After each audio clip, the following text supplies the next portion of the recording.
नमस्कार बांधवांनो. तर हे उपोषण करण्या अगोदर जरांगे पाटलांनी एक उपोषण केलं.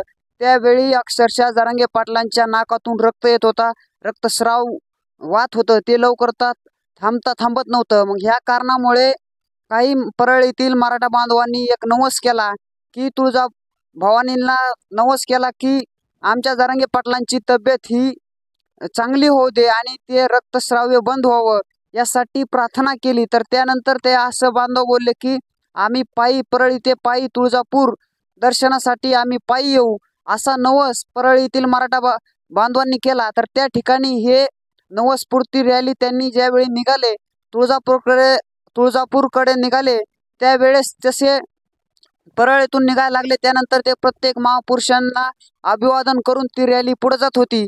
त्यानंतर जशी जशी रॅली पुढे गेल्यानंतर वैद्यनाथ कॉलेज ह्या जवळ आली. तर त्या महाविद्यालयाजवळ आल्यानंतर अनेक जे आबासाहेब देशमुख यांनी जी नवस केला होता, तर त्यांच्या रॅलीमध्ये एक अजय देशमुख या नावाचा एक बांधव होता. तर त्या बांधवावरती काही तरुणांनी येऊन मारहाण करण्याचा प्रकार त्या ठिकाणी घडला आणि त्या ठिकाणी घडला असताना एकदम भयानक मारहाण केली त्या बांधवाला.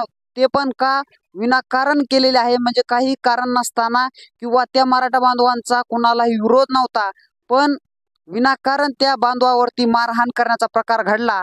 आणि ते सर्व घडत असताना अद्याप पोलिसांनी त्या आरोपींना अजिबात त्यांच्यावरती काही कारवाई केली नाही, त्यांना अटक सुद्धा केली नाही. त्याच्यामुळे ती नवसपूर्ती जी रॅली होती ते त्या ठिकाणीच त्यांनी थांबवली आणि त्या ठिकाणी आंदोलन चालू केलं. पण अद्याप या ठिकाणी पोलीस प्रशासन त्या ठिकाणी अजिबात काही कारवाई केली नाही. तरी का कारवाई करत नसेल, कारण या ठिकाणी पोलीस प्रशासन हे पूर्णतः राजकीय दबावाखाली आहे.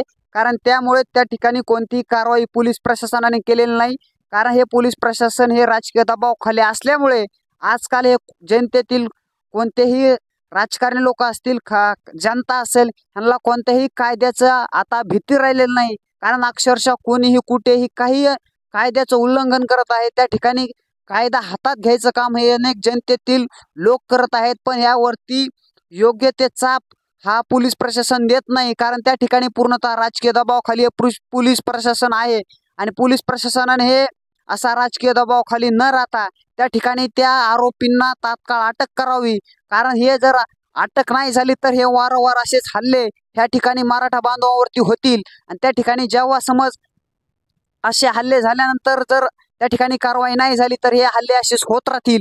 पण असं न करता पोलीस प्रशासनाने जागा होऊन त्या ठिकाणी त्या आरोपींना त्या ठिकाणी अटक करावी, त्यांच्यावरती योग्य ती कारवाई करावी. त्याशिवाय हे पोलीस प्रशासन त्या ठिकाणी शांत बसू नये. कारण हे पोलीस प्रशासनाला मी विनंती करतो, आणि जर त्या ठिकाणी तुम्ही कारवाई करत नसाल तर त्या ठिकाणी तुम्ही 100% हे राजकीय दबावाखाली आहेत.